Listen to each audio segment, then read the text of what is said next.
masuk je kedai Eko atau Daiso, tiba-tiba rasa nak buang air besar. Bukan seorang dua je rasa macam ni tau. Rupanya ada penjelasan sains di sebaliknya. Dan benda ni ada nama Mariko Aoki Phenomenon. Apa itu Mariko Aoki Phenomenon? Istilah ni asal dari Jepun. Pertama kali disebut dalam sebuah majalah pada tahun 1985 oleh seorang wanita bernama Mariko Aoki.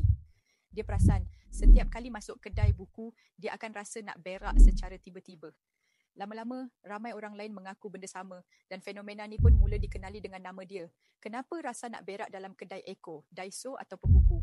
1. Bau kertas, plastik dan barang murah.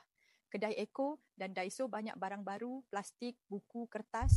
Bau spesifik ni boleh trigger reaksi dalam usus. Scented trigger ni akan aktifkan sistem saraf parasimpatetik yang kawal pergerakan usus. 2. Suasana tenang, sunyi, sejuk, buat badan relax. Bila badan relax, sistem penghadaman pun aktif. Perut pun mula berbisik. Sama macam bila kita duduk rumah, tak ada gangguan. Tertiba rasa nak ketandas. 3. Psikologi dan rutin otak. Kalau badan dah pernah terlatih, rasa nak berak dalam suasana kedai macam ni, otak akan trigger automatik tiap kali jejak kaki dalam kedai tu. Macam condition response. So normal ke? Yes. Ini tak pelik dan tak bahaya pun. Fenomena ni dah berlaku pada ramai orang seluruh dunia, bukan anda seorang je.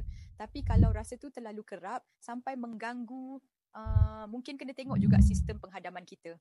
So lepas ni, kalau masuk Eko rasa nak ketandas, jangan pelik. Anda mungkin mangsa Mariko Aoki Phenomenon. Pernah jadi kat anda? Share kat komen. Dan jangan lupa ada magnesium dalam setiap flavor FT, bantu anda tenang dan stabil hormon. Follow untuk lagi banyak konten pelik-pelik tapi berfakta.